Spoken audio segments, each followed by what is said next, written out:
Addison, welcome to the podcast. Thank you so much for coming on, man. Yeah, appreciate it, Will. I have been watching a lot of Alex Hormozi videos lately, and I'm Yeah. glad I have, both because his content is awesome, but YouTube recommended me your Alex Hormozi training diet video, Yeah. and I'm really glad they did because your content is really good, man. Like I was instantly hooked. The storytelling, the editing, the effort put into it. It's really, really good, man.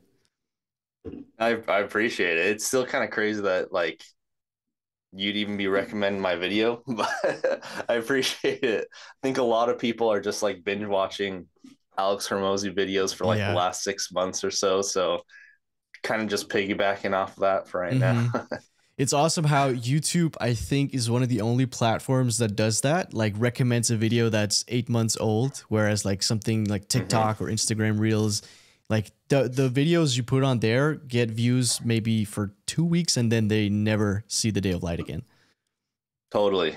Yeah. I actually did some shorts kind of chopping up that video and a couple other videos and threw them on TikTok, and like this video 6 months later is still getting views. Mm. Those videos got a lot more views up front, but not getting as many views nowadays. So Yeah. yeah, it's really cool. Okay, really quickly, I'm super sorry to interrupt this episode with Addison Everett. I hope you're enjoying it so far. YouTube tells me that 99% of people watching are not yet subscribed to the podcast, which is quite a lot. And I would love to do something about that because the bigger the podcast gets, the bigger the guests we can have on, and the bigger the guests we can have on, the more value I can ultimately provide to you, which is my entire goal with this podcast. So hit that subscribe button if you have not done so already. Thank you so much and enjoy the rest of the episode. What got you into making videos? Just honestly curiosity. I started working with a couple YouTubers while I was working a 9 to 5 job about a year ago, just kind of helping them with hiring, just kind of with some back end kind of assisting stuff to learn how to do it, and also kind of learning how to do a little bit of storytelling, things like that. And then after like a month or two, um, I quit my 9 to 5 job, and I was just kind of like, I think I would rather not be behind the scenes on other people's videos. Like I might as well try and do a couple videos myself, learn a lot more hands on that way, and kind of do my own thing. So Mm. yeah, just kind of started doing it. So you do everything yourself on those videos? Yeah. Yeah. I mean, my first video was like the first video I've ever filmed and edited, the Dopamine Detox one. And it took me like 2 months just to learn how to edit, Mm. honestly. Just kind of learning like, even just shortcuts, things like that. And then spending just a lot of time. I redid it probably like 4 times just because like Oh, wow.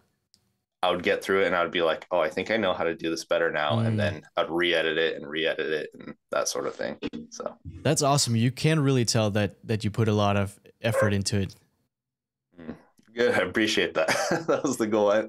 And then what's funny is, I mean, it was only 2 or 3 videos later, but by the Alex Hormozi video, um, I realized like actually once I kind of got a feel for things, less effort felt more natural, Okay. rather than over analyzing things. Like rather than kind of being in like a room that's like built for recording, and like I have like sound blankets on the walls here, I have like 4 lights, and instead for the Alex Hormozi video I just sat in my like dining room Mm. essentially for a lot of the talking parts, and no lighting, anything like that. It just felt a lot more natural. So that's kind Yeah. of what I like doing a little more now. There is definitely I don't know if it's a trend, but you see the direction of social media and the content moving more towards the more authentic and the more, as you said, less effort. This is something I've talked to a lot of TikTokers about, especially the super raw and more homemade feel is Yeah. very it feels like that's the way social media is going. Yeah. And that's kind of what TikTok is, where I kind of started getting more comfortable with that. So like, I guess before doing the long form video, I'd done a lot of short form videos. Like I started out a few years ago, just once TikTok kind of started gaining popularity, I just wanted to figure out the algorithm a little bit, see how it worked, and like did a few like no face channels, you know, like me and my wife made some like dumb ASMR videos and things Really? like that, and just kind of figured out like what gets 100 views versus like 100,000 views, and then like did different I guess like we bought a house and that needs renovation, did a couple like just videos for that, and then all of those we kind of started and then weren't really into once we started figuring out what works and realized like not really into this type of video. And then it was like every time I tried like a new account, I started getting more views on like the top video. Interesting. So I kind of started figuring out what worked a little bit more on short form. And then I started a video which I thought was going to be about like side hustles and actually put my name and face on it. And the first video I posted on that account got 1 million views in a day. Oh, wow. And so that on TikTok, I mean, happens all the time. Yeah. But like that was the point where I was like, oh, okay, like now that I'm putting pieces together what works, and grew that to, I mean, like 60,000 followers in a couple weeks on TikTok, but it turned into a channel about like, or a TikTok page about like growing microgreens, which is just kind of a hobby I do on the side, like growing little indoor growing systems and like sprouts and microgreens and things like that. People loved it, but after I started building momentum, I was like, I don't think I want to be the microgreens guy. No. So I like it, but it's like, I don't know if I want that to be my thing. Even though I had, you know, a few videos with, you know, millions of views. Yeah. So then that was like 6 months or a year before I started doing YouTube and trying like some personal development videos, which is more my thing.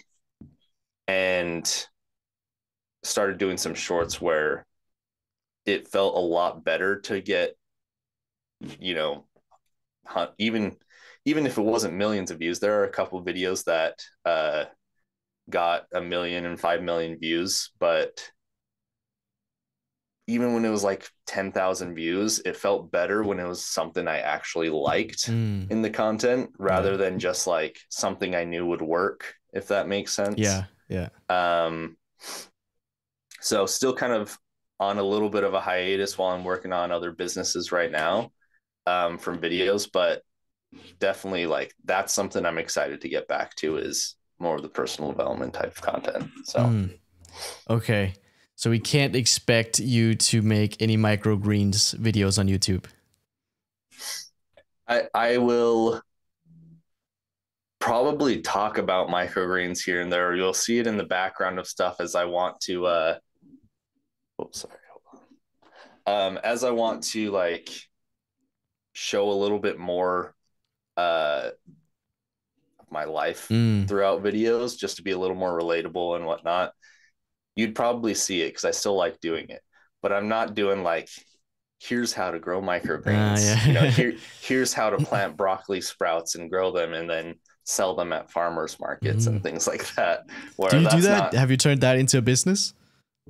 So we did that about a year ago. Me and my wife started selling at just some local farmers markets, kind of testing it out. And like, same thing where I built up the whole business plan of like, here's how we're going to do like delivery to people, and here's how we'll market it. Here's the budget, everything.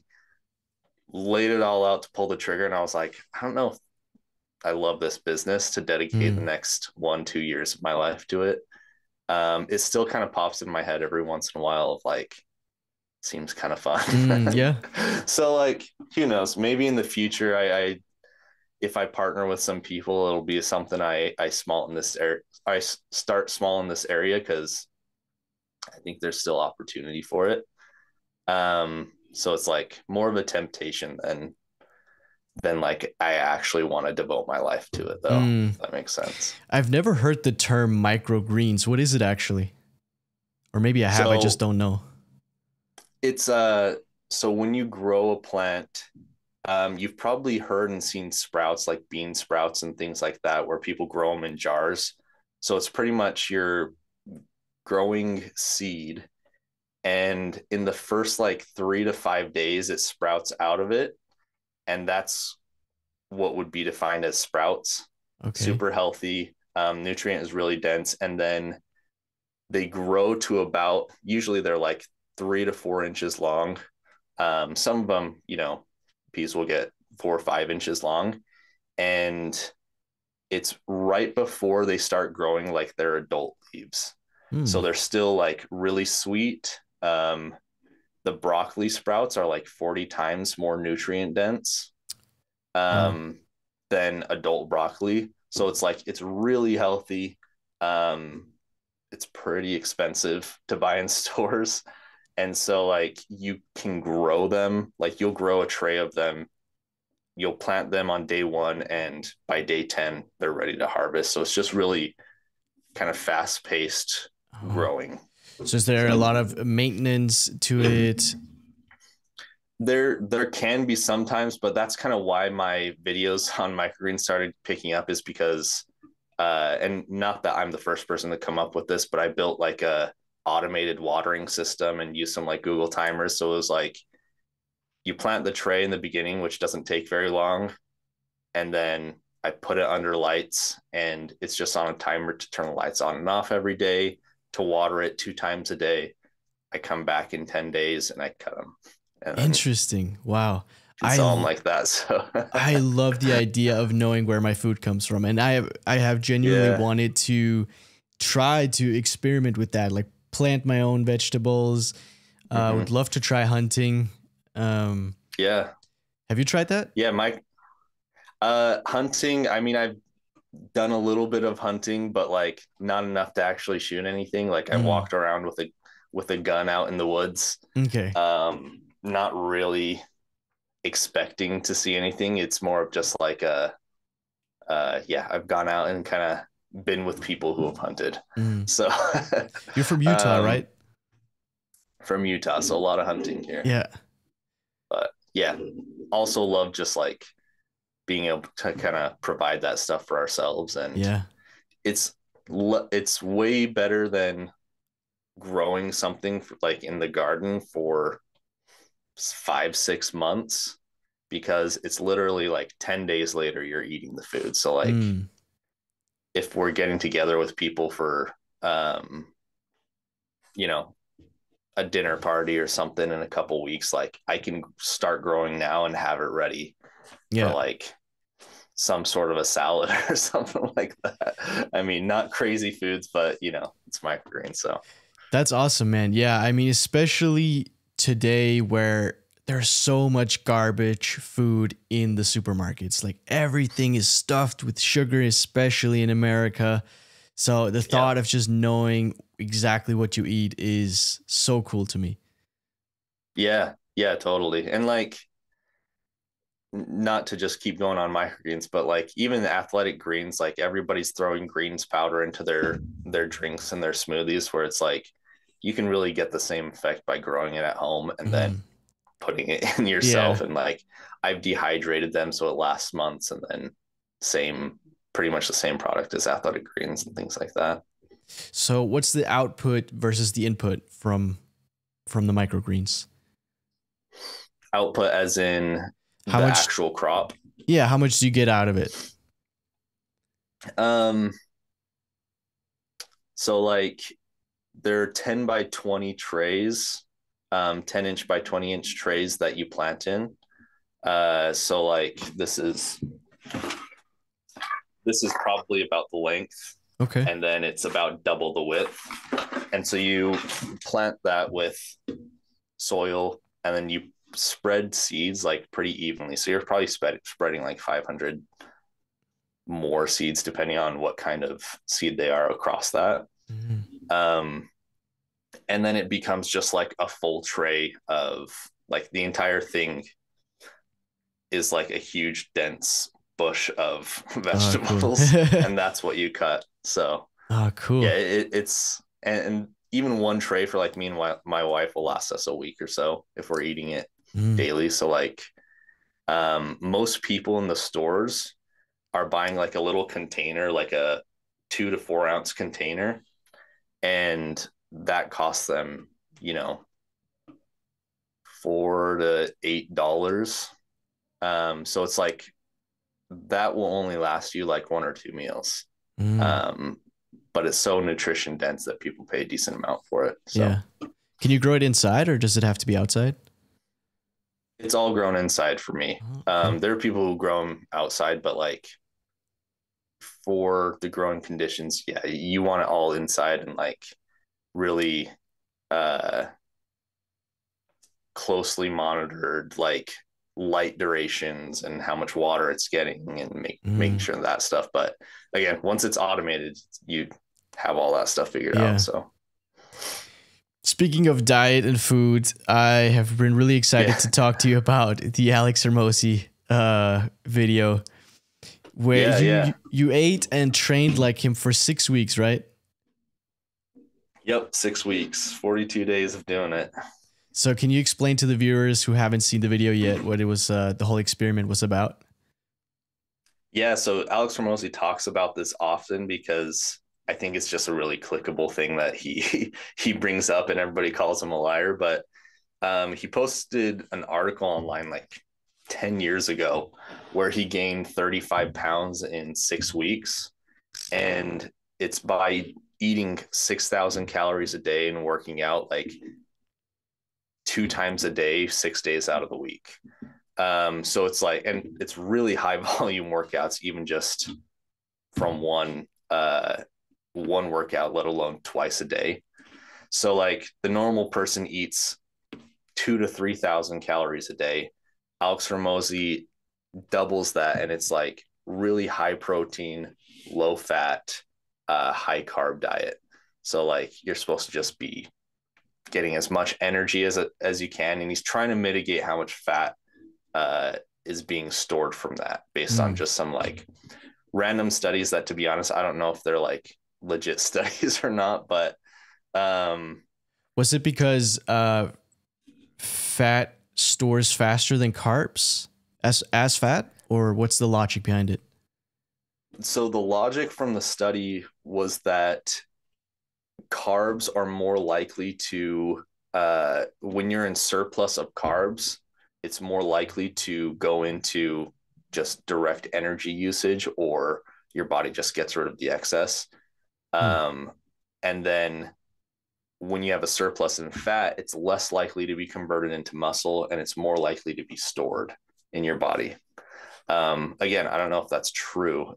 There are a lot of people that say that's not how it works. And like, to some extent, if you're eating a ton of carbs, like you're going to gain weight, you're going to get fat, but it's like, hopefully you're trying to get the maximum conversion of muscle into that. So like, I tested that and like got pretty similar results to Alex Hormozi. I think my fat gain was probably a higher amount than he did. But he's probably also just better at working out, to be honest. Like that could result in a lot of it. He also gained a decent amount of fat in his, but like, you know, in 6 weeks, I still ended up gaining 30 pounds, which is crazy. And like my strength went way up, where like I'm still actually even stronger than when I finished that video after I like recovered a little bit. Like, wow. I maintained a lot of that strength and that muscle mass without having to maintain the diet. So like the effects were definitely worth it. Like it's, I should preface, it was probably not worth doing, but the results were really, really good. Yeah. Yeah. Like you feel like you're going to die for 6 weeks. But after the fact, it's like, I feel like I gained what normally would take me a year's worth of muscle, just because I condensed it all and like really focused on actually doing it, which was really cool. That is so crazy. What was the expected or most normal amount of muscle that you can put on? Like the average is 2 pounds per month or something? So that's what a lot of people say. And like it varies if you are brand new to lifting, like you might put on more than 2 pounds of lean muscle per Mm, month. But like, and genetics also matter. But like on average, they say about 2 month or 2 pounds of muscle per month is normal for someone who's lifting weights. mm, And then so in 6 weeks, I ended up putting on like 8 to 9 pounds of muscle, which is what the scans show me. Who knows how accurate these scans are? I know that like uh certain body fat metrics and things are not accurate with a lot of these fat measuring scales. mm. Um, but you can pretty clearly see a difference in muscle mass in my before and after pictures. And like you can also assume it's not just like movie magic because I'm lifting a drastically different amount than I was start to end of the video. Mm. And like I had friends try it for like a week, and within a week, they felt like they saw a difference in like, you know, strength and kind of muscle mass and just doing it for a little bit. So like there are definitely results that are inarguable, I think. So you said you kept most of the strength even after the experiment. What about the muscle mass? Yeah, I mean, I definitely have leaned down a little bit because it's the heaviest I've ever been, and I'm still, you know, heavier than I want to be. Which partially is just like uh getting injured shortly Mm, after that, and so I had to stop lifting for a while. Um, but yeah, I still actually lift heavier, and I think I look more muscular than I did before. Um, like even at the end of the Alex Hormozi video, I look a little more muscular, mm-hmm. even though I've lost a little weight. I don't know exactly if the actual muscle mass has stayed the same. I haven't really tracked it, to be Mm, honest. okay. Walk me through the workouts themselves because the for this experiment, overtraining seemed to just not be a thing, which was really surprising Yeah, to I me. mean, it was it was a thing. I definitely felt overtrained by the end of it. Mostly because I just wasn't sleeping enough. Mm, Um, and so that's the thing that kind of catches up is I wasn't sleeping quite as much as I should have for that volume of working out. And also, I kind of was, so he does 3 days on, 1 day off, 3 days on, 1 day off. mm, Generally speaking, I don't work out on Sundays. So I was doing usually 6 days on, 1 day off, 6 days on, 1 day off. So I okay. got less rest days. And like every once in a while, I think I would do like a 3 days on, 1 day off, 2 days on, 1 day off type of thing. Okay. Um, but for the most part, I actually talked to Alex a little bit after the video. He watched the video and he was like, yeah, that definitely is why you were burning out by the Mm-hmm. end. Um, but the workouts pretty much consisted of like every single day you did 7 sets of 7 reps of bench press. Mm-hmm. So every single day you work out, which that alone is like a full workout. That takes like 40 minutes when you're lifting heavy and you're having to rest in between sets. And then same thing with leg press. So like every day you're doing a pretty significant upper body workout, high volume, lower body workout, high volume. And that's just like your morning workout. Mm, And then on top of that, you're still doing like uh I can't remember the exact split now, but you're still doing like a regular 3 day split in the afternoon. yeah. So like even though I worked out chest in the morning, one out of those 3 days, I'm still doing like a chest and tricep workout in the afternoon. Yeah. And then the next day a back and bicep, and the next day a leg workout. So it's like everything is getting hit multiple times per day in some fashion. So you're pretty exhausted That's really so quick. crazy. Yeah. So, okay, you're doing leg press every day in the morning. Mm-hmm. Is that because leg training stimulates more testosterone, as far as I understand? So could that be the logic I behind? don't know. I feel like I've. It probably is. I mean, it's also, I think, just an area where if you're trying to get the most muscle mass, like it's also just an area where like Yeah. you're gonna put on a lot of muscle on your legs really quickly. Like Mm. I still don't fit into the pants I had before this Wow. this workout 6 months ago. And Must like be nice. yeah, it's like I don't know. I'm not super tall, so I don't love my legs looking as big as they did. But like, no, there's a definite difference in like, really it's your legs and your chest are going to see the biggest difference doing that workout. Just because it's like the volume is inarguable. It brings results that way. So Yeah. I was really surprised about the high rep amount per set. yeah. Goes against the whole traditional 8 to 12 reps per set. Yeah. Yeah. I mean, I don't know. It's one of those things in health where it's like everybody has something to say. And like when you actually try different workout routines, usually you'll find that almost anything works if you just like do it exactly right. Because right now I work out on a much lower volume and like I'm still maintaining strength and muscle mass that way. My lifts are still going up overall. And I mean, they're actually better than they were when I was doing the Alex Hormozi routine. And it's like a completely different workout style. I mean, there are things that like I think are inescapable of like, calories in, calories out. And like you're gonna need to actually lift weights to build muscle, that sort of thing. But like the splits and the amount of reps might make a marginal difference in the long term. Yeah, I think they're depending on the person. Like I'm someone where I can try any of those things and it'll probably work to some extent. Whenever I've done higher volume though, even before this, like I've seen the most benefits.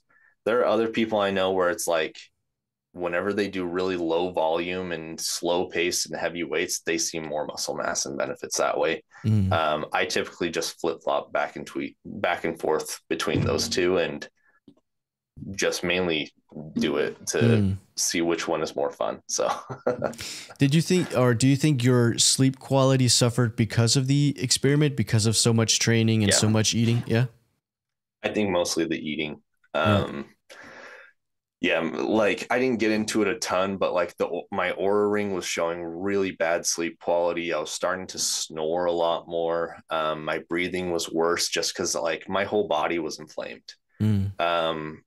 And like my joints were hurting, like everything was breaking by the end of it. I think partially because it was a really intense workout, but like if you lose an hour of sleep, like I'm already someone who sleeps 8 to 9 hours a night. That's just, I should say, I don't sleep 8 to 9 hours a night, but I find that when I sleep without an alarm, I typically sleep 8 to 9 hours a night. That's usually when I feel most rested. So any of those days where I was getting like 7 hours, it's still a lot of sleep, but like you'd feel an impact from it just because your body just was wanting to get to as much recovery as it could. And even now it's like, I've realized more that when I eat later at night, like usually past 3 to 4 hours before I go to bed, if not more, then I'm sleeping a lot worse. I'm stirring more throughout the night. I'm waking up. I mean, even just waking up to go to the bathroom is like a big disturbance to your sleep and you won't get as deep of sleep. So I was doing that, I was eating until I was literally going to bed. So like your body was just never actually resting because it was still digesting throughout the night. So it made a big impact.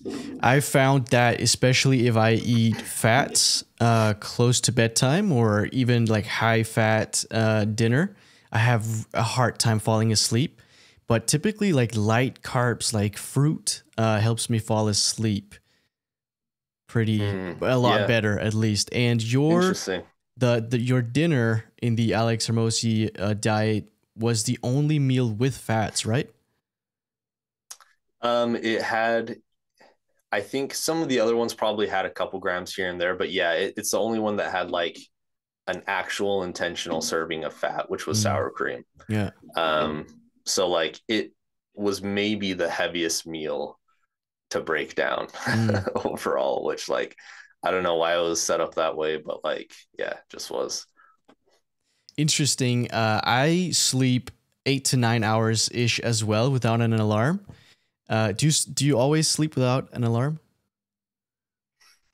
No, no, No. I'll try to when I can if I don't have something to get to. Mm, But like what ends up happening is my sleep schedule slowly starts moving later and later in the day. mm, And so as of right now, I usually use an alarm to make sure that like my sleeps to make sure I'm getting tired at the right time. okay. Which also doesn't always happen. So like I'm actually in a phase right now where I'm really trying to like wind back my clock because uh just working and caffeine and everything ends up keeping me up until like 2 or 3 a.m. Wow. And then I Okay. end up waking up at like 9 to 10 a.m. Mm, So like I'm trying to work that back to getting up at like 6 or 7 a.m. mm. So it's just a slow process there. But no, I use alarms for that. A few years ago, I tried for the first time to always not wake up without an alarm. Not wake up, not wake up at all. No, Yeah. to not have an alarm to wake me up. And I think I went to bed at 10 ish at the time, which I've always pretty much done. And I would find myself waking up at 10 or 12 the next morning. So I would sleep like 12 or 14 hours every night at that time. And I was Yeah. like, nope, that's not going to work. And so, Yeah. but it wasn't until a few months ago that I tried again. And now it works so well for me. I sleep 8 to 9 hours, which seems to be amazing. And just not waking up with like an annoying alarm gives me so much more energy through the day to wake up naturally. Yeah. Yeah, and there's something about getting like I feel like as I've gotten later and later into my 20s, like my body doesn't actually like sleeping until 2 p.m. like I did when I was in high school. Mm, Um, it prefers to be up a little bit earlier overall. I'm still dealing with it. Also prefers to be up really late. yeah. So, yeah, hopefully that starts to wind back also. But yeah, waking up without an alarm and just kind of like finishing a sleep cycle is super important to just how groggy you feel in the Yeah. morning. Like a lot of these smart mattresses now, you'll see like 8 sleep. Uh, they actually like cool you down in the Mm, beginning in the mattress, and then they'll warm you back up to like naturally end your sleep cycle and wake you up that way. So like that's kind of I think the most natural type of alarm clock that I've seen at least. yeah. That's so amazing. I have been so fascinated by sleep for so many years. It is so incredible what it does to you. Like if you don't sleep, you just don't function properly. Yeah, yeah, there was this is kind of a tangent, but like I don't know if you've ever heard of like polyphasic sleep patterns. No, I don't think Um so. so there's a lot of different types. Like this is something I got into in high school where like was my first like experiment as far as like health and physical stuff goes, but like there's a thing called polyphasic sleep where people like adjust their sleep cycles to be uh just different than the usual like 8 hours at night. So the most intense one is called the Uberman sleep cycle, which this guy did it for a long time. I don't know actually what's happened to him since, but he would sleep 20 minutes every 4 hours. And Whoa. so in total, he was only getting 2 hours of sleep per day. And he was feeling sustained on that. And so the idea was that since his body is being trained to only sleep 20 minutes every 4 hours, when he would sleep, it would be like less than a minute and he would automatically be in his REM sleep cycle. So he was kind of skipping a lot of the phases that he felt were less important for recovery. A lot of other people think those phases are extremely important.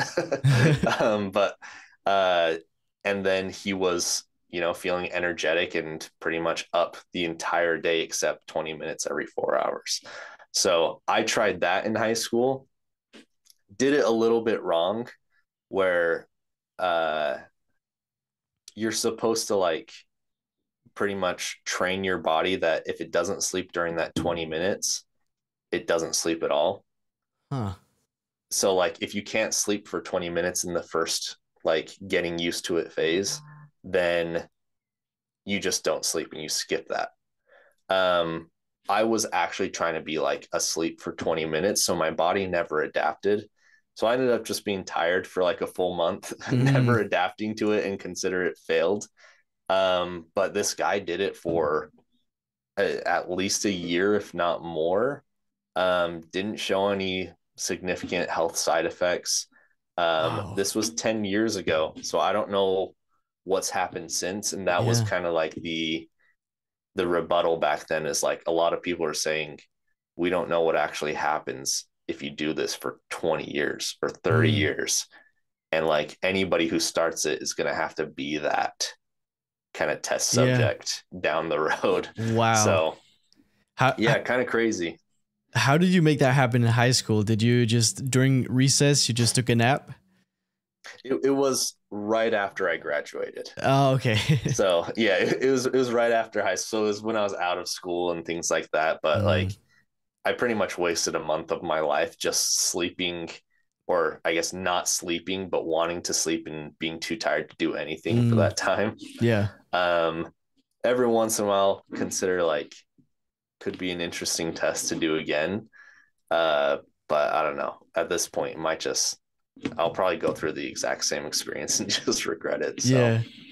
I love that, man. We're really similar in that kind of way. I love experimenting with all these crazy things just to see what the human body is capable of, but also like, is there something to this? Like, is this actually a proper way of living? Could this enhance my life?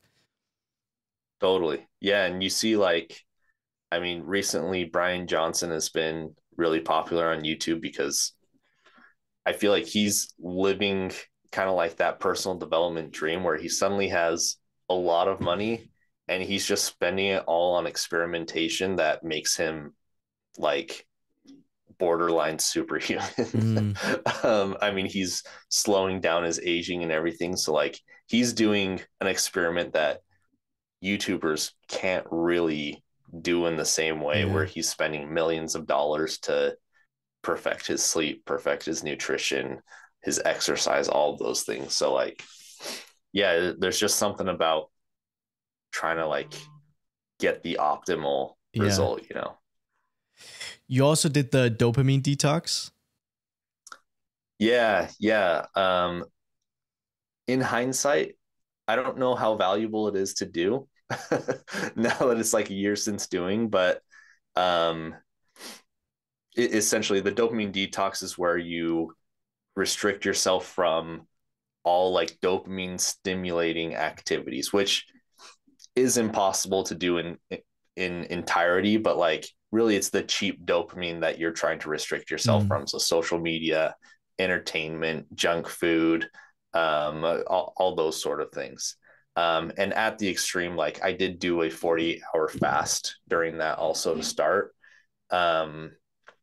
which, yeah, I mean, that's a huge source of dopamine for me, is like, especially anxious eating, things like that. And so when you are really highly overloaded with dopamine, which is responsible for really motivating you to take action, you end up like desensitizing yourself to a lot of the lower dopamine activities, like doing your work, things that would normally be rewarding on a much maybe smaller scale, but more meaningful way, get drowned out by scrolling on TikTok for 4 hours and looking for like the next best thing. So it's really a dopamine reset where you're trying to adjust your baseline levels back to a normal amount, where instead of wanting to eat like, I don't know, gummy bears and candy every day, suddenly chicken in just a plain form with salt becomes like the best food in the world. Yeah. So that was kind of an interesting experiment to do overall.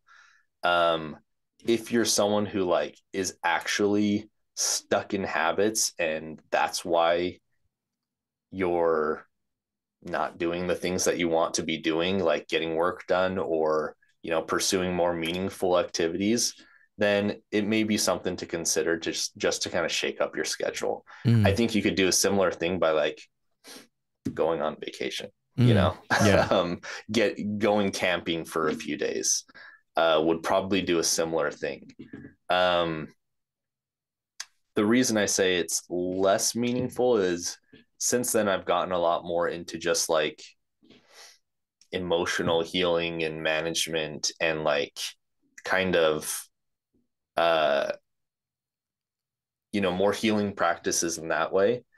And what you'll find with doing like a dopamine detox that is also worth doing is when you want to check your phone, you find out that it's usually like caused by a coping mechanism, if that makes sense. So like oftentimes when you are just like unconsciously opening your phone to TikTok or checking Instagram when there's nothing that's actually notifying you to do so, it's usually just because like you find like a little space of boredom that you don't really know how to sit in. And so you end up trying to escape that by going to your phone. Another thing is like, whenever I would get really stressed with work, I would end up eating fast food because it's just like, if I went through a full day of really low dopamine activity or just like really high stress, I would try and find something just to give me a lift, which would be often like fast food, which would give like a really small lift and then it would really drop afterwards just because that's what fast food does to you. Yeah. So going through the detox, you start to recognize like, why do I want to open my phone right now? Why do I want to eat fast food right now? Like, what is actually the emotion that is causing this behavior? Because if you don't figure that out, you can dopamine detox every month and like you're going to have to keep detoxing. But like the dopamine detox is really addressing like and identifying symptoms, if that makes sense. Yeah, makes total sense. You have to find the root cause of why you are using dopamine as a drug to escape your current emotions, if that makes sense. Makes total sense. My alarm has been going off for the past 20 minutes in the other room, so give me 1 second. It's super distracting. Yeah, cool.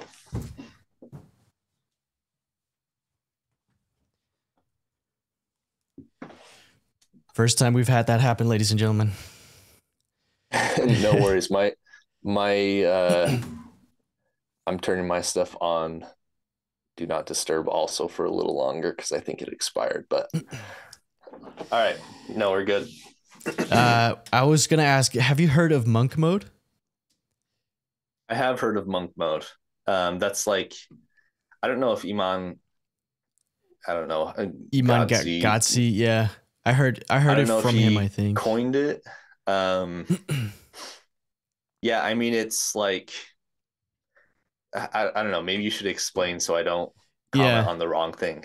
So the way I understand it and the way that I did it, I've done it a few times now, is that it's in a kind of dopamine detox-ish, but not quite, where you remove all distractions from your life in order to focus on one singular goal.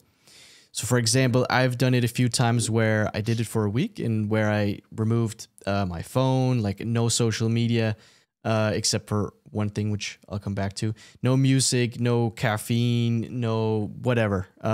All the cheap dopamine for the most part is gone. I did use social media because my goal for the week was to work on my podcast.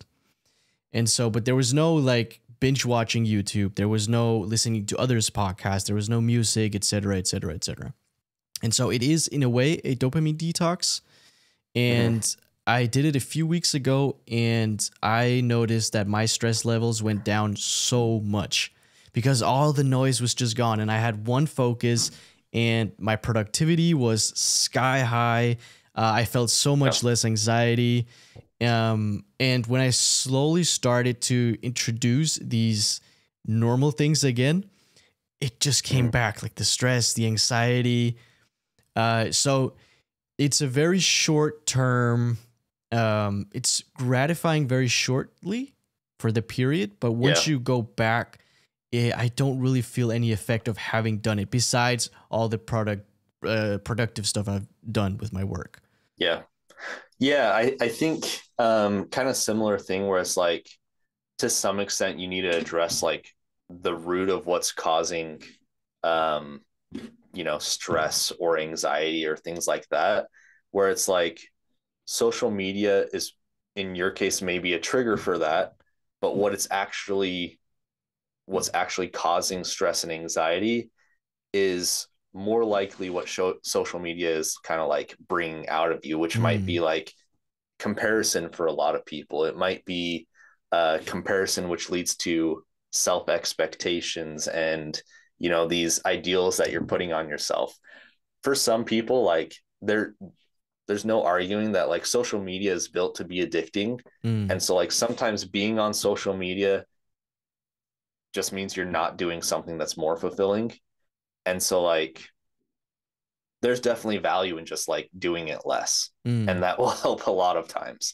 But like, yeah, it's kind of the same thing with dopamine detox in the monk mode, where at some point you're going to come back and face certain realities of like how you're actually feeling about your environment and your current beliefs about yourself and the world and all of those things. But I will say what I do like is, in doing like that monk mode type of thing, you are setting an intention for a specific amount of time.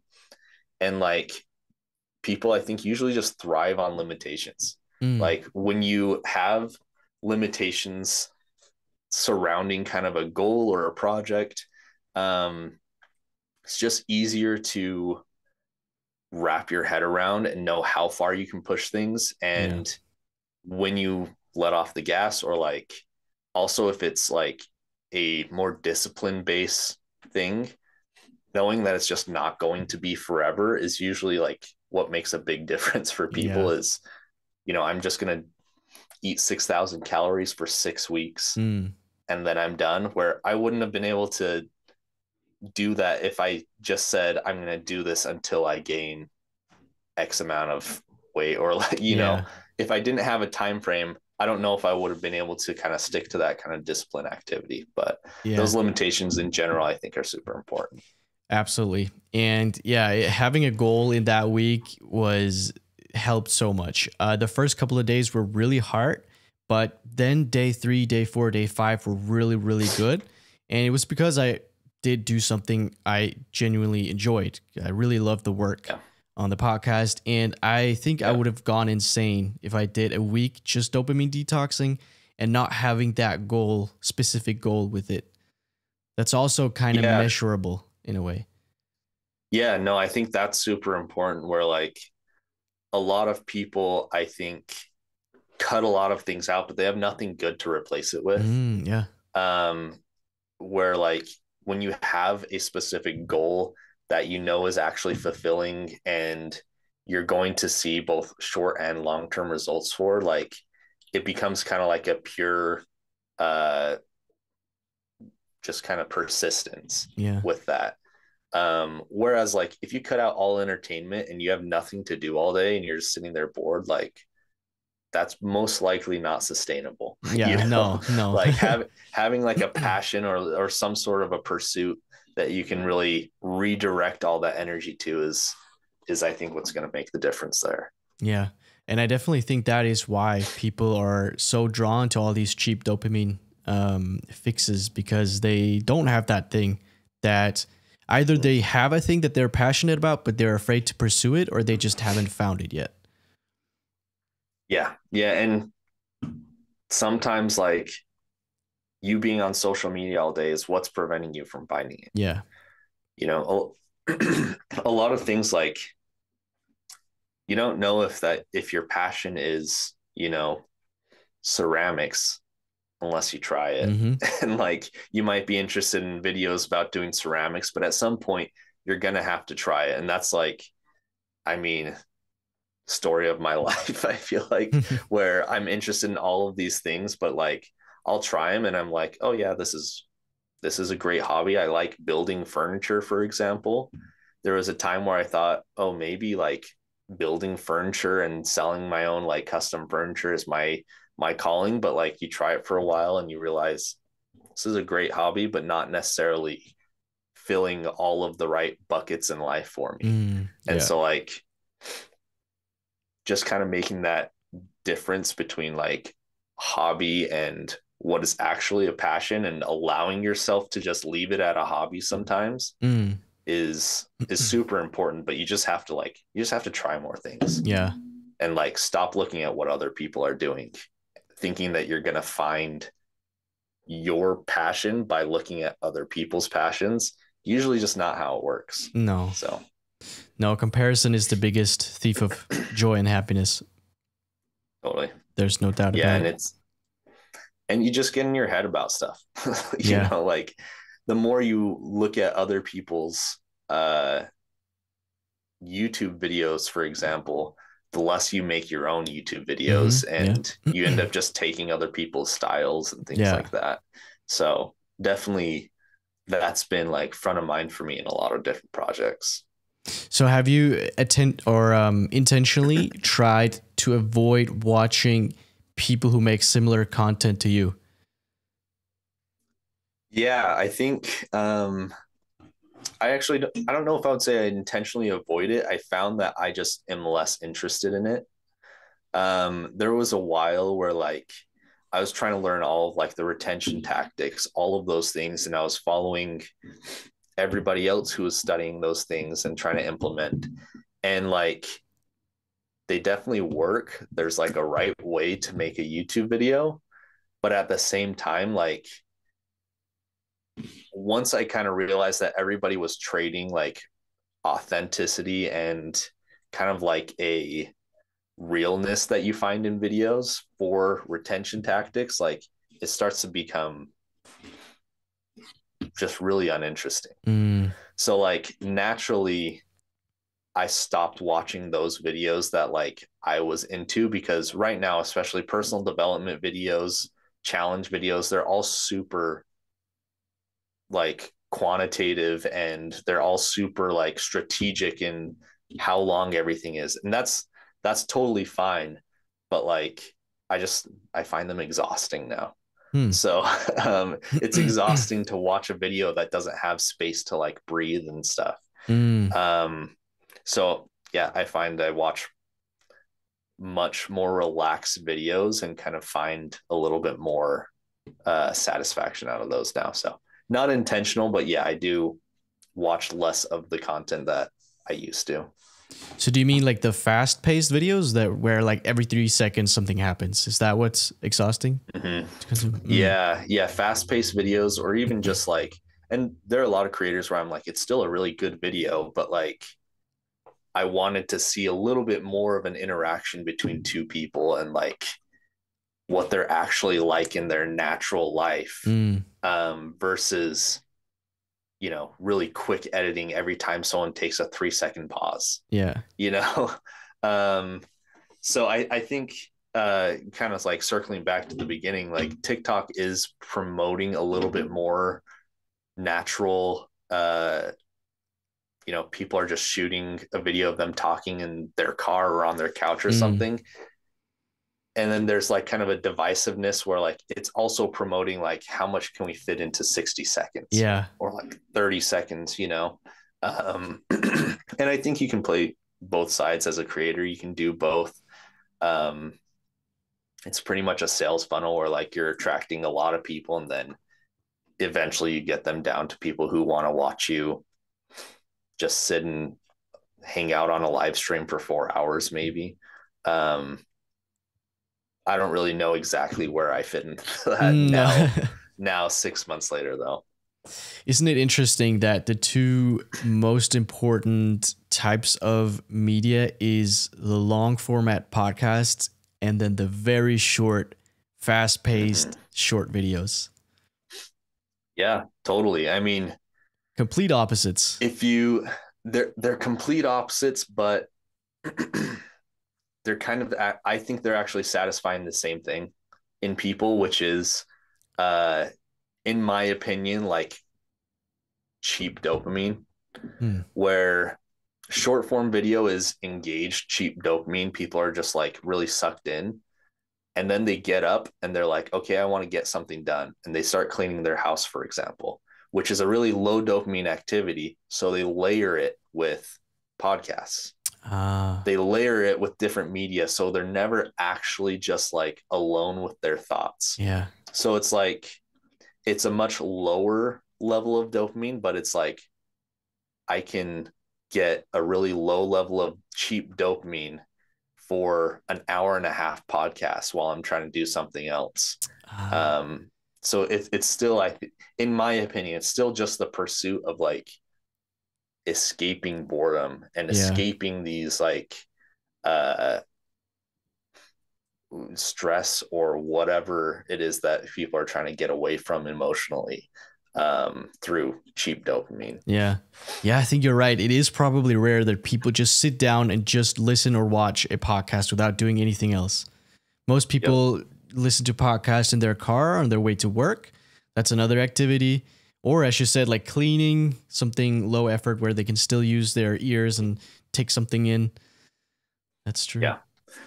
Yeah. So I don't know, kind of interesting where it's like, now it feels like watching a movie is like a really relaxing type of entertainment because it's the only thing I'm doing.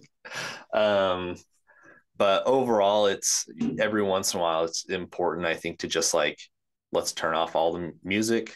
Let's turn off the podcast, take the headphones out for a while and like, let's just sit outside for 30 minutes or like go in a sauna and just sit there with no music and no podcast for an hour or something like that. A lot of benefit, and like you end up having to face the things you're trying to escape, and like maybe you end up getting to a point where you no longer have to escape them if you confront them. If that makes sense. Is social interaction a form of dopamine?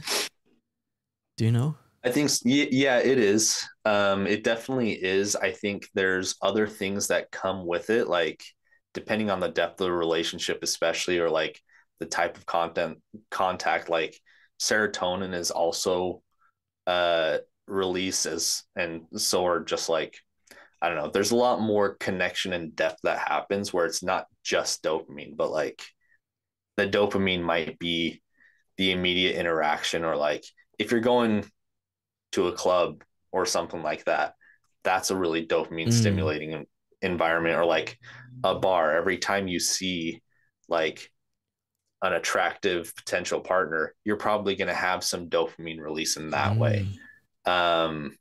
If you're sitting and having like a long conversation with someone, it's a much lower dopamine response, and you know, other brain chemicals are getting released that are also healthy in that way. So that's at least as far as I understand it. Interesting, because I have thought about that often, because so if that triggers dopamine, should you also dopamine detox from being social?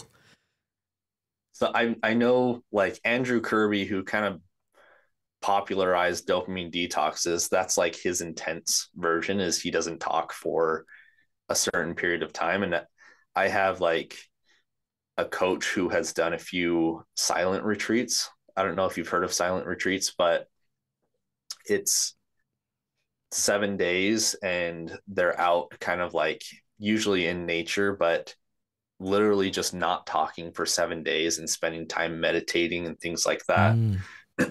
And she says that was like the most life-changing experience to her, where she's done it multiple times now, because even during the experience, she gets like really natural highs, really like, she almost describes it like what you'd hear from psychedelics and ayahuasca. Excuse me. But it's kind of a similar thing. That's essentially an extreme dopamine detox also. Yeah. Sorry, I got. Yeah, no worries. Should have grabbed some water, but it's okay. Yeah, so that's super interesting. And I can imagine after that retreat, you were so happy to see people again. Probably gives you a whole new perspective on people, actually. Like, yeah, I think so. Something that I'll probably try eventually, but like seems really boring. yeah, I would love to try it. I've considered like going to India and meditate for a week or something with Buddhist monks in like a temple in the mountains, like away from everything. I think that's so cool. But yeah, it's probably when you're used to all this quick dopamine and everything's busy, you're distracted all the time. It's probably going to be very difficult though to completely turn off. Yeah, Mike Postner. I don't know if you know. Yeah. Mike Postner talked about a place in Colorado that he's gone to where it's like some Buddhist temple that they have some little like shacks, tiny little cabins on the mountainside, and you go there and do a silent retreat. You're alone there for like 4 or 7 days, and they literally just like bring you some groceries at the beginning of the week and leave you there. Wow. Okay. But he claims that, similar thing. It's really meditative. Like you really have to confront a lot of your emotions. And like most people, I think in boredom, it's not actually like that they don't like doing nothing. It's that once you're doing nothing, you start thinking of everything you don't want to think about, and you don't have that mental control. So like in the boredom, you end up facing and finding the things that you actually need to pay attention to in life is kind of what I've found. And surely there's got to be some type of dopamine withdrawal as well, like the first while, and maybe that's why there is. It feels so uncomfortable to be alone and in silence. Yeah, I think there is. There is to an extent, but like I think you get over it pretty quick. Honestly, after like a day or two, I think you usually get over it. Yeah. So, Addison, when is your next video coming out? Soon, I think. I have 2 videos recorded. Oh, nice. From 6 months ago that I'm trying to see if I can put it back out. So after the Alex Hormozi video, I ended up doing a 5-day saltwater fast. Yeah. And so it wasn't actually for weight loss. It was for reducing inflammation, just because my whole body was hurting. It was swollen. So I was doing some ice baths, and just like in that fasting video, I ended up losing about 12 pounds in 5 days. Wow. And like regained a ton of energy also, just from my body not being so slowed down. I was also I was pre-diabetic by the end of the Alex Hormozi video. So like it was correcting a lot of things by doing that fast and getting. Did that remove the pre-diabetic? So I was pre-diabetic about at like the end of week 5 or 6. And so that's where I started tapering things down a little bit. And I slowly tapered down because I didn't want to go straight from 6,000 calories to a fast. I tapered calories down for about a week or 2, and then I did the 5-day fast. And like, it definitely, I don't think I was pre-diabetic right before that fast, but it definitely like put things back in a normal zone, because I wasn't normal quite yet. So that video I'll probably release in a couple weeks, 2 or 3 weeks, I'm hoping. And then probably we'll just start recording some other ones. I have a couple businesses that I've been working on over the last 6 months or so, that have taken a decent amount of time. So getting those to a decent place and trying to get back to like setting aside a couple hours at the end of the day for videos again. I'm really looking forward to see what you do next with the videos, man. You're really, really good at it, really, truly. And I think if you just continue with it, is that your goal even? Like, or is it more of a hobby? it was my goal. At this point, I definitely don't care as much about the outcomes. And that's something else I've been working on over the last 6 months over the last year is really just in my pursuits, I'm removing the outcomes and the expectations and really focusing on like, where do I actually find enjoyment today rather than doing things to try and find enjoyment in a year, 5 years based on achieving these outcomes that I set for myself. So if I do videos, I definitely want them to be good videos that people enjoy and that I'm proud of. And I hope that would come with results, but like at the same time, I don't necessarily care okay. anymore. So like it's turned into more of a hobby for right now. And in the future, maybe I'm like taking a step back from other businesses and like, building a YouTube channel is like a cheat code to just getting attention, especially if you're an entrepreneur, like just getting attention for businesses and meeting important people. Even just like putting out 3 videos, like it was so much easier to just like reach out to people, get people like you reaching out to me and like have something to like actually show people. And like, even if it doesn't have a lot of views, people are interested in something that you put a lot of effort into. So in that way, I definitely want to keep continuing and getting back to it. So when you're an entrepreneur and you make content and you start to monetize that content, it's funny because then you start getting paid to advertise, which is completely backwards. Yeah, totally. It's an interesting, it's weird to even call it a career, but it is a career now. But it's kind of where the world is going. Everybody who owns a business needs content nowadays. And it's just how people are getting found and how they're making money. So yeah, absolutely. Plug anything you want the audience to know about. I have nothing right now. Okay. You can go and look at some Addison _Everett, or maybe actually I think on TikTok it's what Everett. And there are some videos there about like my fasting and some other like alternative therapy things I did, some like natural hallucination practices I tried. Wow. So there's some just kind of fun videos there. That will probably make it to long form here in a little while. So my YouTube channel, Addison Everett. And then outside of that, my businesses aren't something that I really advertise, but like, maybe in the future they will be. Okay, cool. I haven't seen your TikToks yet. I definitely have to go check those out. That's awesome. Yeah, go take a look. You'll see the fasting video. There's one that has like 5 million views now on fasting. And it always happens on TikTok where the first 1 million views, the comments are super supportive. People are really interested. And then there's something when it breaks 1 million views, everybody hates you. Yeah. So like everybody's, on that video, especially saying that like I'm pretty much causing like eating disorders in the world and stuff like that, which is like not the point of the video. I find it funny and entertaining just to kind of see how people react, but like go and give your take on it if you think I'm causing eating disorders in the world, or if it's just a fun practice. But yeah, go check those out. Awesome, man. Thank you so much for coming on. It was a blast.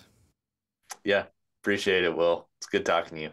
Thank you so much for tuning into this episode with Addison Everett. If you enjoyed the episode, hit that subscribe button. YouTube tells me that only 99% of people watching are subscribed. Wait, no, the other way around. 99% of people who are watching are not subscribed. I would love for it to be 99% who are subscribed, but that's not the case yet, but it could be in a beautiful world.